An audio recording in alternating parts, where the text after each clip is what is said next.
Hello, everybody. Welcome to our first Thursday Lives with GABCC. What we do is we interview our members so you can get more, learn more about them, learn more about what their business is, what made them become an entrepreneur. We're going to get all into Moniek James' business today. But before we do that,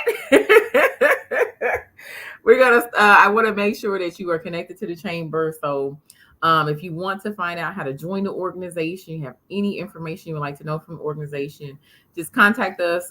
You go to our website, www.mygabc.org. You can click on contact us, and the team will love to help you answer any questions you may have. As far as events we have coming up, we have a jam-packed June. So we don't have, we have forums for this month because it's all about voting, actually. So we'll have forums starting next week. That was in our, we'll be going out here in an email blast and so forth, so you can learn about the candidates and who you may want to vote for. You want to make sure you're participating in early voting or in the election on May 21st. And then we do our annual DC fly-in as well with the Georgia Coalition of Black Chambers of Commerce this month. So we'll be advocating at a federal level for businesses here in the CSRA. So it's always a busy month here at the chamber as we continue to get things done and be the conduit between business, community, and government.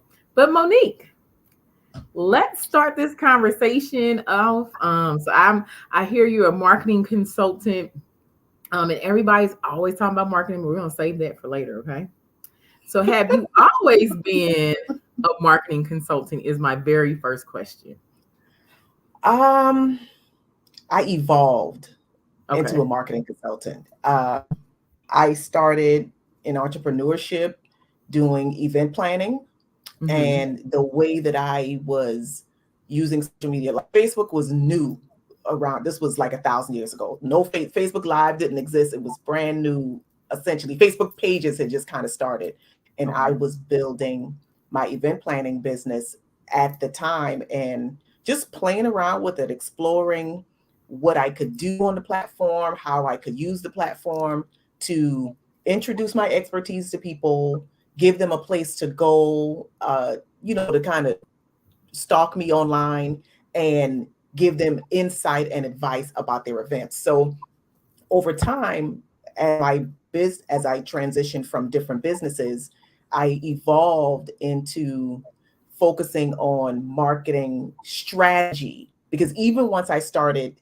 in marketing, the industry itself, my focus was social media. I taught workshops and classes about how to use Facebook Live, back when like Facebook rolled out the masks. I did classes on those kinds of things and even shifted from there. So yeah, I had no intention to be in marketing. I just realized over time, questions and conversations and just an interest kind of allowed me to start exploring other things. And that turned into this brand that focuses on marketing strategy consulting. Wow. Okay. So Facebook pages. Why I don't recall that. When was that? That was like the beginning of Facebook. This was 2010, 11, Okay. 10, 11, Yeah, I didn't when get on Facebook Facebook was, until I'm okay. And I think you're breaking up a little bit, Monique. So just how am I FYI. now? Okay, you're good right now. Okay. It's like happening every blue moon. So hopefully we can keep you. We wanna continue to learn more about you. So but did you ever have, first of all, a regular, job? Were you an employee anywhere? Have you I worked did. anywhere?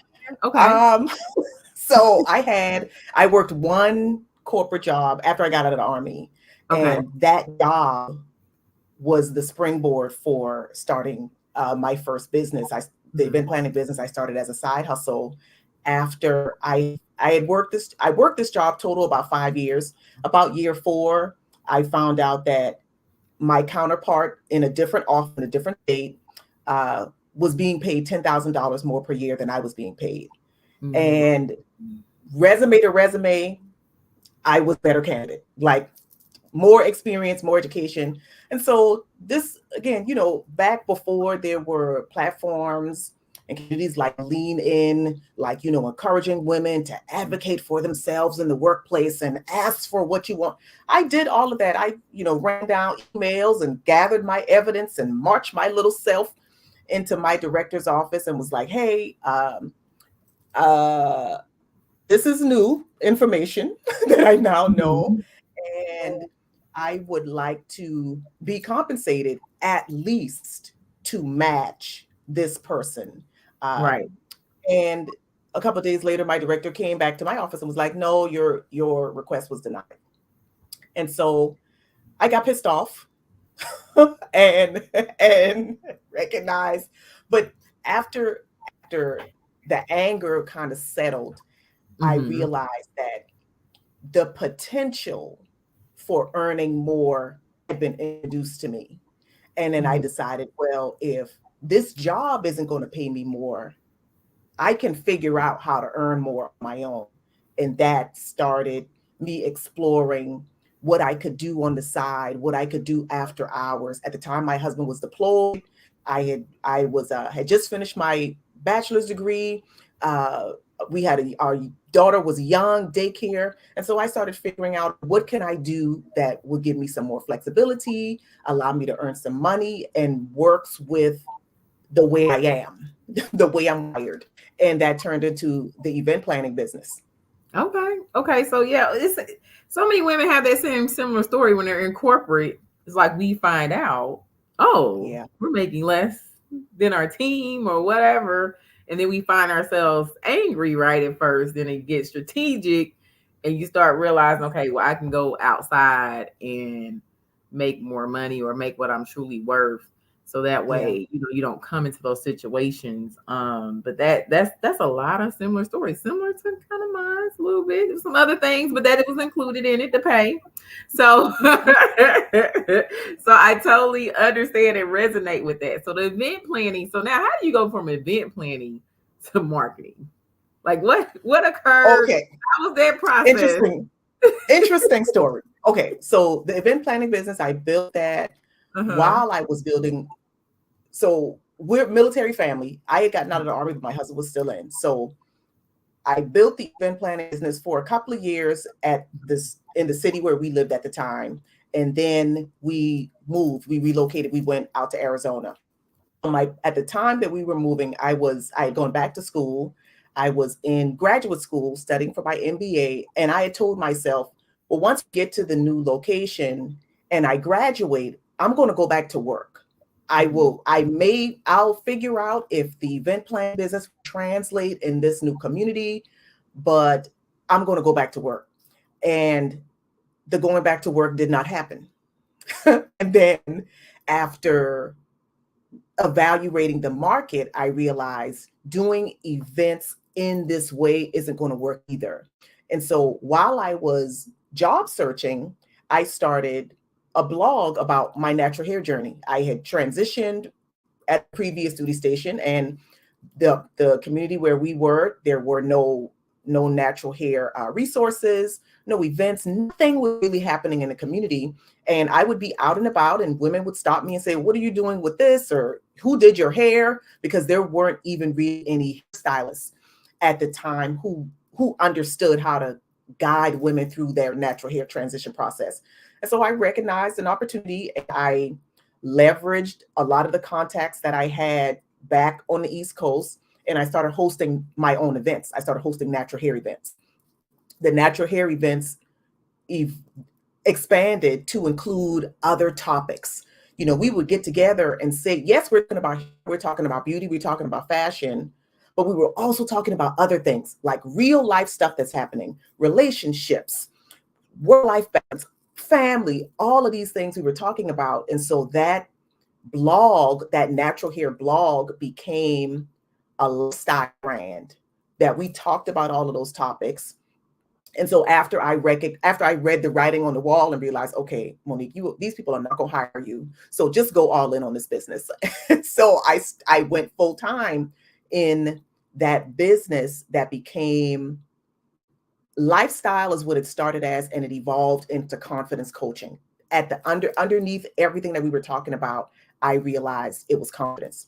So continued to host events and was leveraging social media. More social media platforms were available at the time. And in 2017, I hosted an event that had 150 women. Women came from Phoenix and from all different areas of Arizona. And during the event, the newspaper sent somebody down to the convention center where we were to find out what's going on. So I'm in the room with all women of color, and this white guy with a camera walks in, and I was like, okay, who is this? So he tells me that the newspaper sent him down to find out what was going on. He wanted to know who was responsible for this, and so that turned into a feature of my brand on the front page of the newspaper. That feature sparked business owners in the community reaching out to me and saying, how did you do that? What are you doing? Teach me. And so again, it was another, oh, this is something that is also needed. And so I recognized the opportunity and created a second business that started out teaching workshops, focusing on social media. And when I was still like really dabbling in it, I had a friend who reached out to me randomly one day and said, hey, well, the SBDC is hosting this workshop and you should go. And it was about like Facebook or something. And I was like, no, I don't think I want to go. And he's like, no, you need to go. And so I went. And again, walking into that room and sitting in the class and realizing, if this person can teach this, I can teach this too. And it's just so happened the office manager for our local SBDC was sitting next to me during the workshop. And so I got a chance to speak with her and, hey, is this due? Yes, we're always looking for people. Social media is a constantly in demand topic. We're always looking for facilitators, but there's nobody local. I said, well, I know a little bit about it. And she says, okay, well, I will send me what you have. Send me, at the time, when I was thinking about what this new business was going to be, I realized I needed to leverage technology because I couldn't do two things at the same time. So my plan was to create digital courses. So I had been outlining courses that I was going to teach, record, and make available for business owners to buy. And so she asked me to email her what I've been working on. I sent her my outlines for the 6 classes that I had at the time. She scheduled a meeting with the SBDC director, and I walked into his office prepared to pitch these classes. And he says, when can we get these classes scheduled? And let me make a call because the newspaper is looking for somebody to write about this content too. So that turned into a partnership with the SBDC, teaching classes about social media, writing a column in the local newspaper about digital marketing and social media. And led to, again, it's just a series of transitions, just led to me realizing, oh, if I want to prepare the small business owners, the online entrepreneurs, the organizations that I'm working with, if I want to prepare them better for this marathon that is online marketing, social media is not the most important thing. It's strategy. So I shifted again to heavily focus on the strategic elements of it so that they could build their own foundations and leverage that across any channel that they choose to leverage to grow their businesses. Wow. So, I mean, that was a lot that you definitely just laid on us. But I wanted to talk about that transition because I think it's so important that everyone hears that where you start doesn't necessarily mean where you finish. So I feel like your transition from military to corporate to event planning to now marketing and becoming a marketing strategist, because you realized that it had to be more than just marketing and social media, but you had to have a strategy now behind that. I think, and then how that evolved, but even how you were in the room and got the opportunities.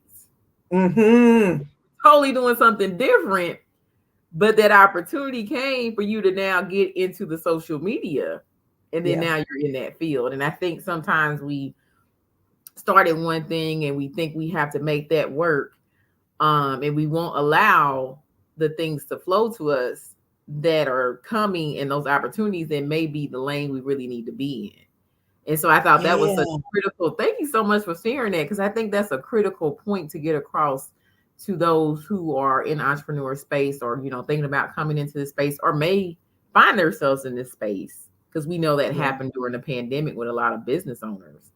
And we see a lot of things happening now in the world of work, and some people may find themselves in this space again and not understand how that transition happens.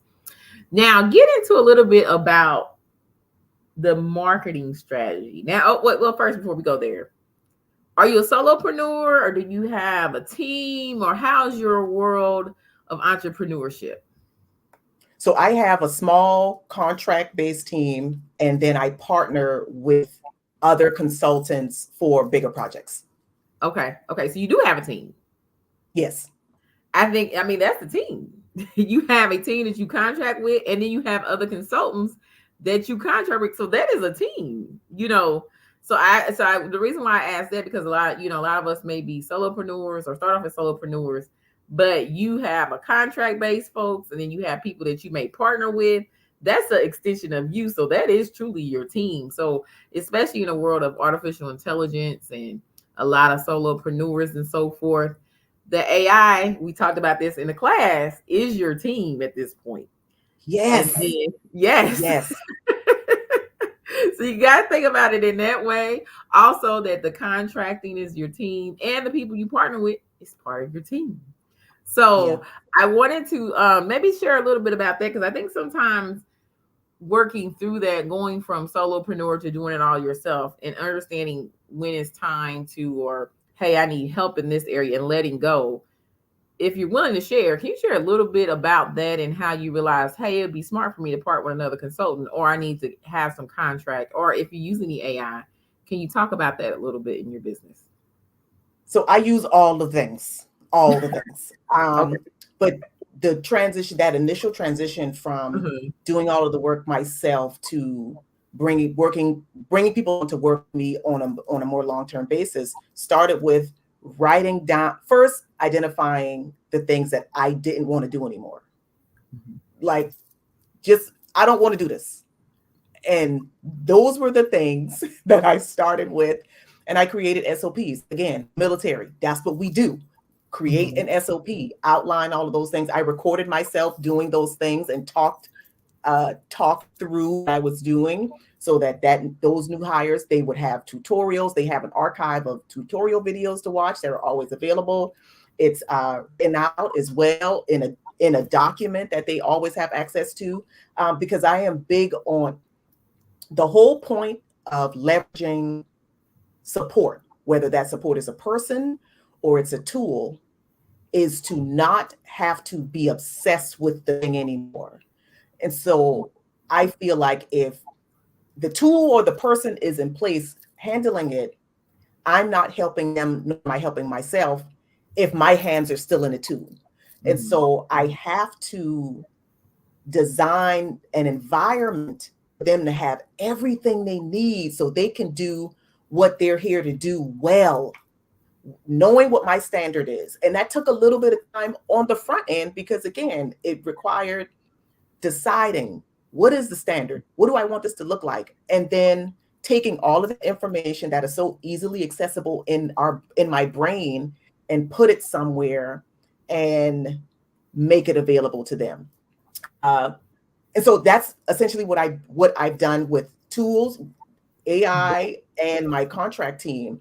And then from my partner consultants, when there's projects that I want to go after that require other areas of expertise, in what I do, website development is always a partner. Like, bigger projects they'll want a website and will want strategy. I do that. And I have no intention of trying to do that either. So I will partner with other business owners who specialize in those areas that complement what I do, and we work on those projects together. Wow. So you said a lot of good nuggets.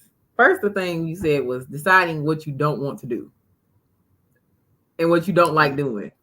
Yeah. You want to either automate that or you want to find a person that's looking to do that, and that's something they love to do, right? Yes.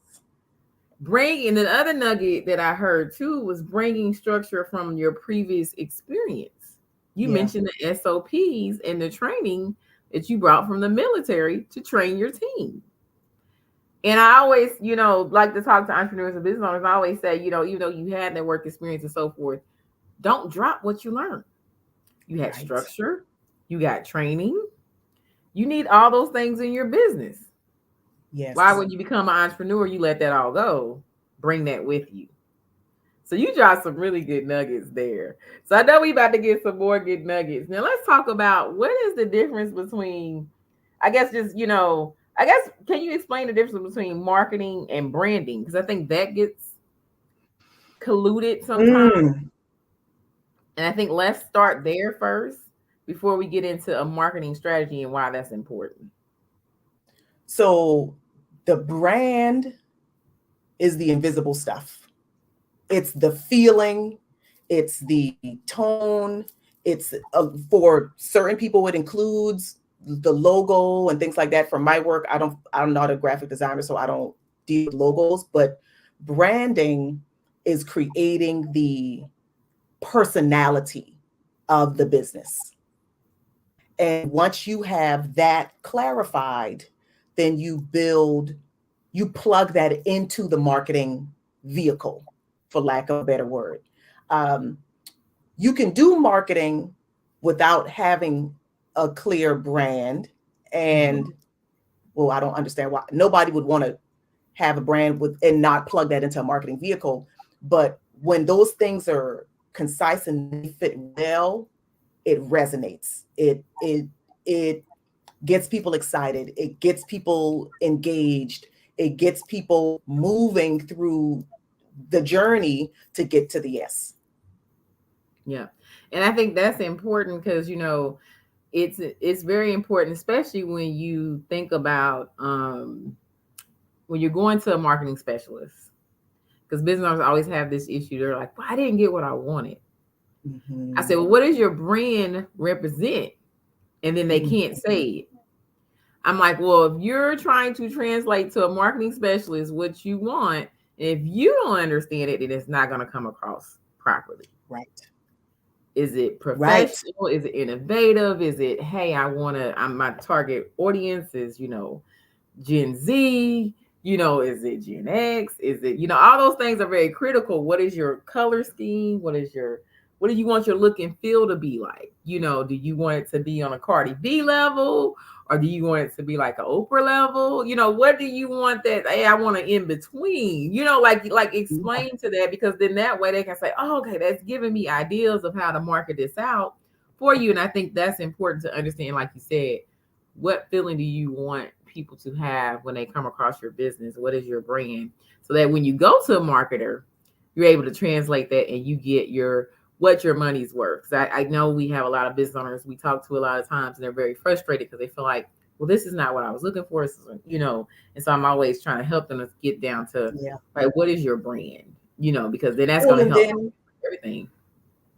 exactly. And then Uh-huh. having knowing those pieces, I think so much of the frustration, because as somebody who does this work, I experience frustration too. That was the wake up call for me to shift out of social media management to marketing strategy, because I had clients who struggled to communicate the brand identity, which made it difficult for us to design their marketing messages. And then when we did it, there was always friction. And Mhm. so it wasn't a desirable experience. A lot of for the offer to the entrepreneurs who are watching, a lot of times if it's not good for you, it's not good for us either. Like Yeah. because the confusion that's in there is causing the disconnect. So for me, that's why I shifted the strategy, and those uh, identity pieces. That's what I start with with building out their strategy. It has to include those things. I sometimes too, in marketers do this. We do this. When we talk about what we do, we use the inside language.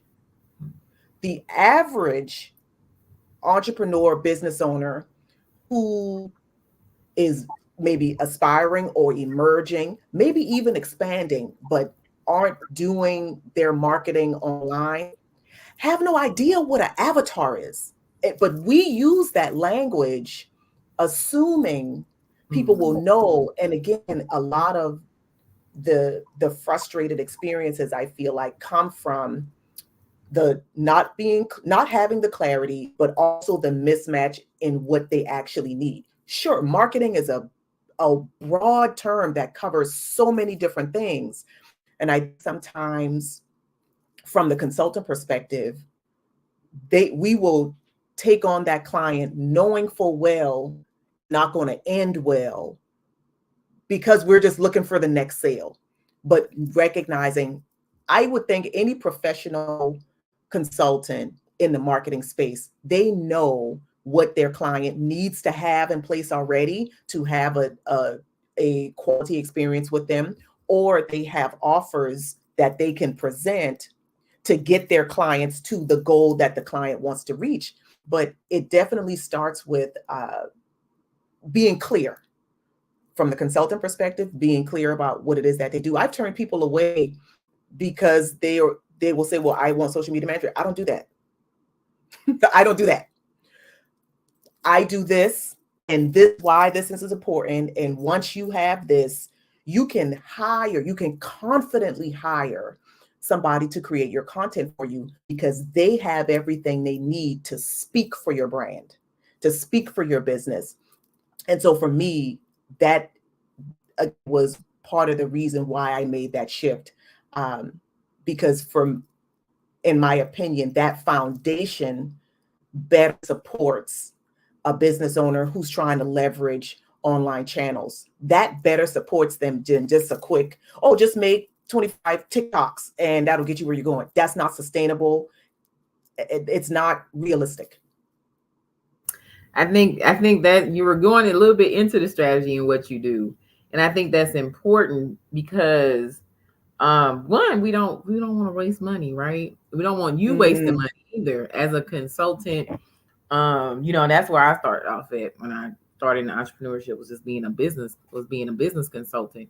And I started mhm. off doing everything to learn quickly, like, okay, let me narrow down what I do. And I'm like, okay, I want to do structure. That's what I want to focus on because that's what usually everybody's like missing.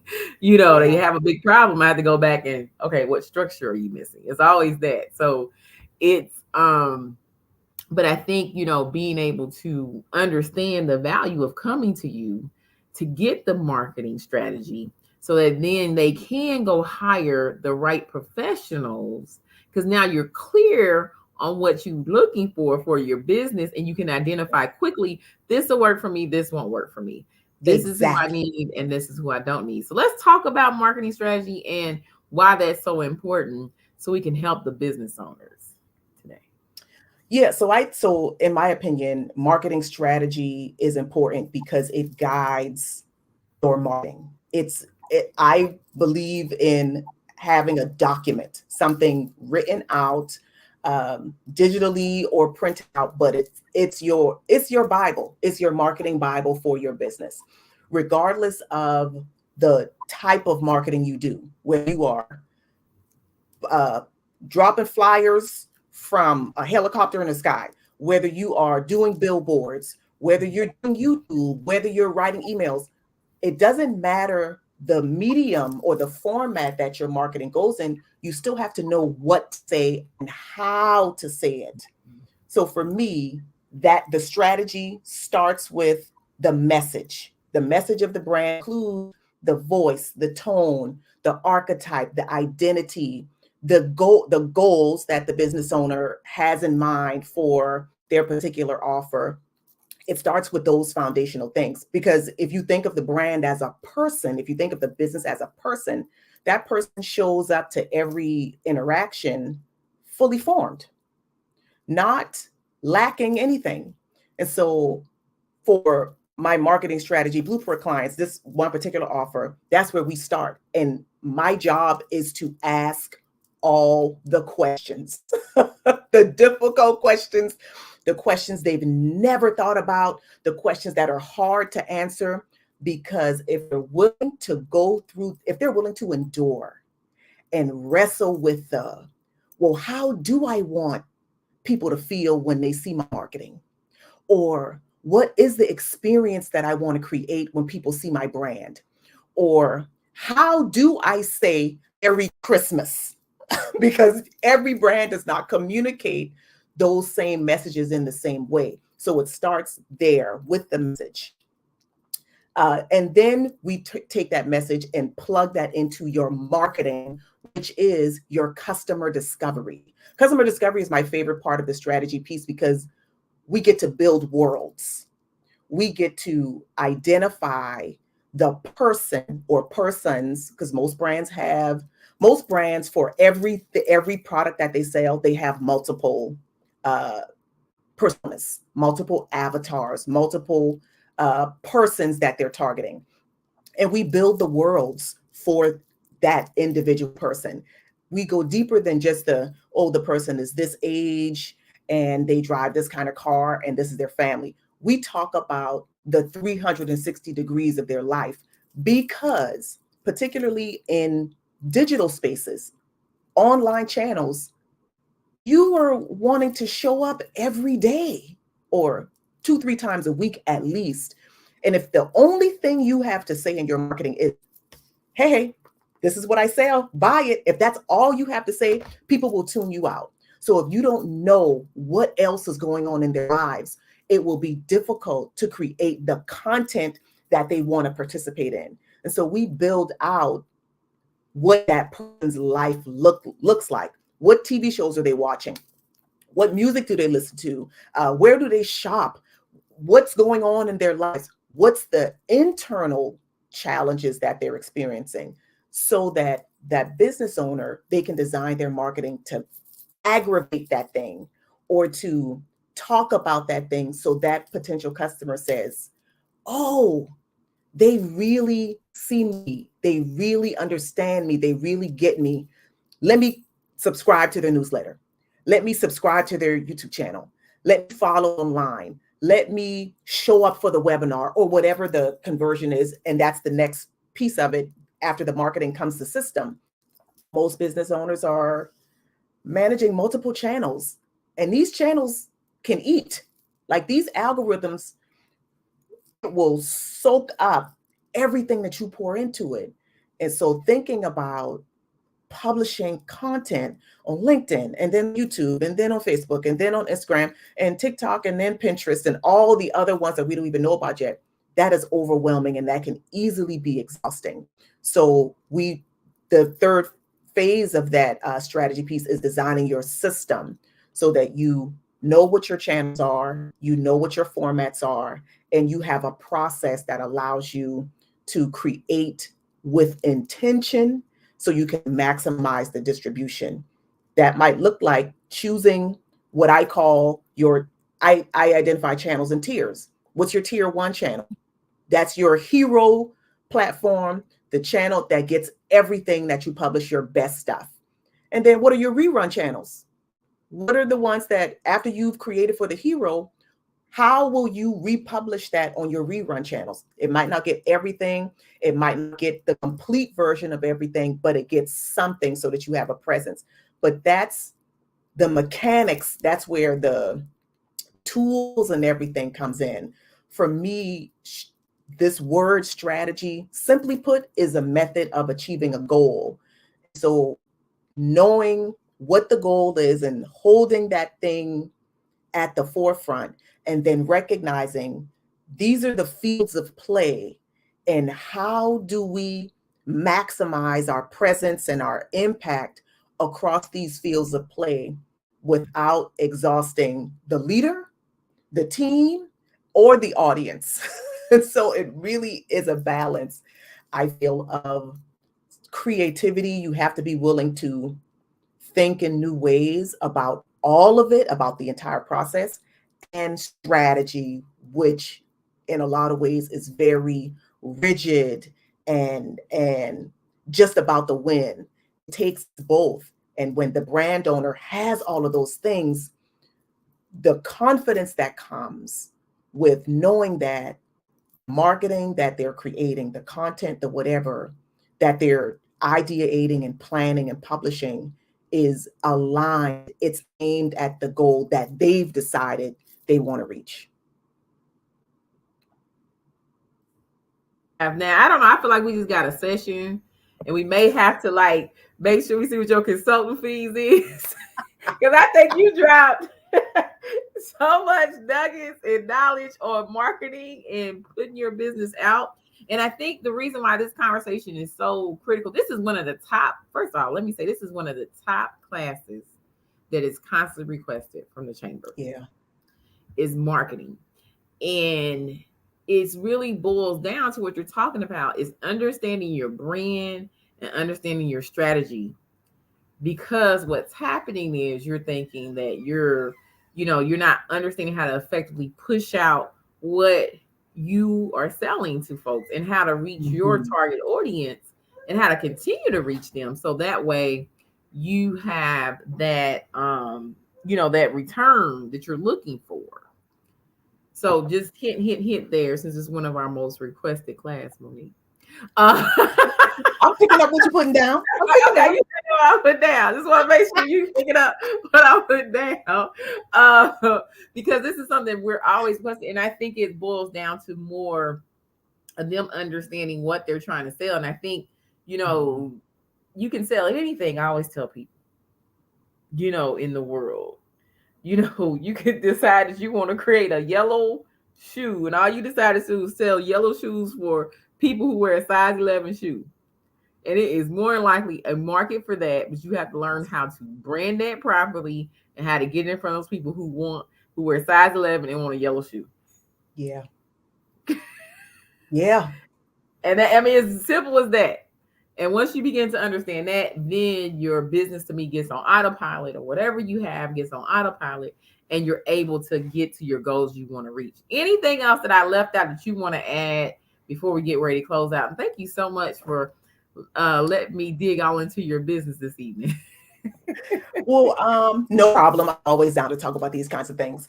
One of the things, to make it really concrete for the people that are watching, everything that I just said as far as the process that I take clients through with my marketing strategy blueprint offers, there's other offers. I'm gonna just say that I apply to my own business. I recognize, going back to the message piece, part of the brand discovery process involves really getting clear on what makes you as the leader brilliant, and figuring out how your brilliance will show up through your business, whether you are the face of the business or whether you sell a physical product. How you being the leader of this business is not an accident. So to give you that sense of empowerment and ownership of your brand, it is so very important to figure out your own brilliance so that you can infuse your brand with some of that. And so everything, like Ronique already said, think about your experiences. How do your experiences shape how you show up in your business today? One of the things that I do when I'm working one-on-one with the client is I use a lot of my confidence coaching principles, because I recognized so much of what we talk about in marketing is about tactics, right? It's always about just do this, then ABC 1, 2, 3, boom, bam, pow, you got it. And in some respects, that can be empowering for a business owner, because it puts the onus of the success of your brand on something that's outside of you. And I just do not believe that any one tool or channel or whatever can claim your success outside of you. And so it really matters that you figure that out and you own it. Like stand fully in that thing with your back straight, because that is the thing that once you add on all of these other pieces, that is the thing that will allow your brand to be uncopyable. You won't have to worry about competition because your unique blend of herbs and spices will not be duplicated, cannot be duplicated by somebody else, even if they sell the exact same thing that you sell. And so for me, I recognize that in this marketing space, with all of the consultants and the people doing all the things, it is very important that I show up with my special sazon that allows me to be different. And I encourage every single person watching this to figure that out, get with somebody to help you figure that out. Because, like I said, the channels that you're using, your competition has access to.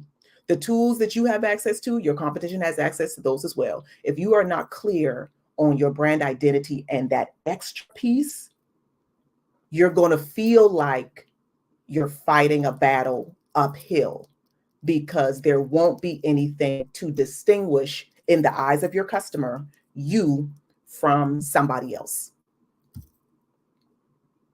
Now, look, I mean, you definitely hit it on the head, especially by understanding that unique value that only you and your business can bring. And I think, we always go back to, things that people can recognize, like McDonald's, Mm-hmm. Burger King. It's the reason why people like McDonald's, people like Burger King. Both of them sell burgers, though, but it's a different brand, right?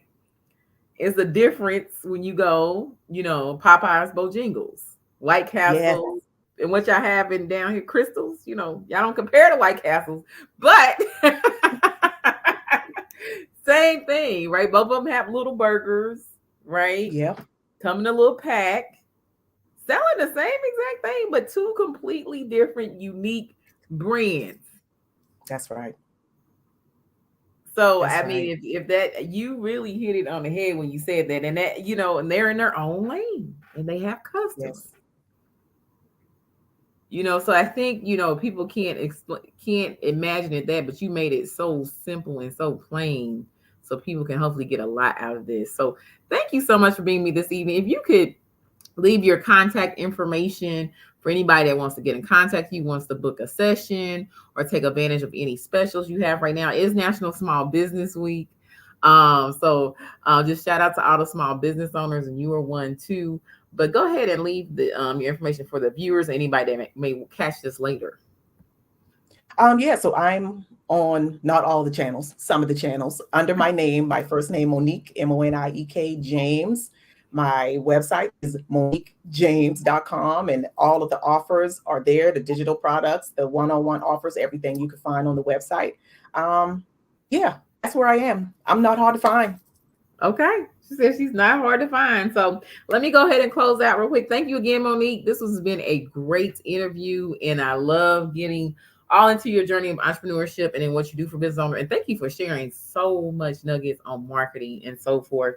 So we'll definitely be blasting this out, but this is on several channels.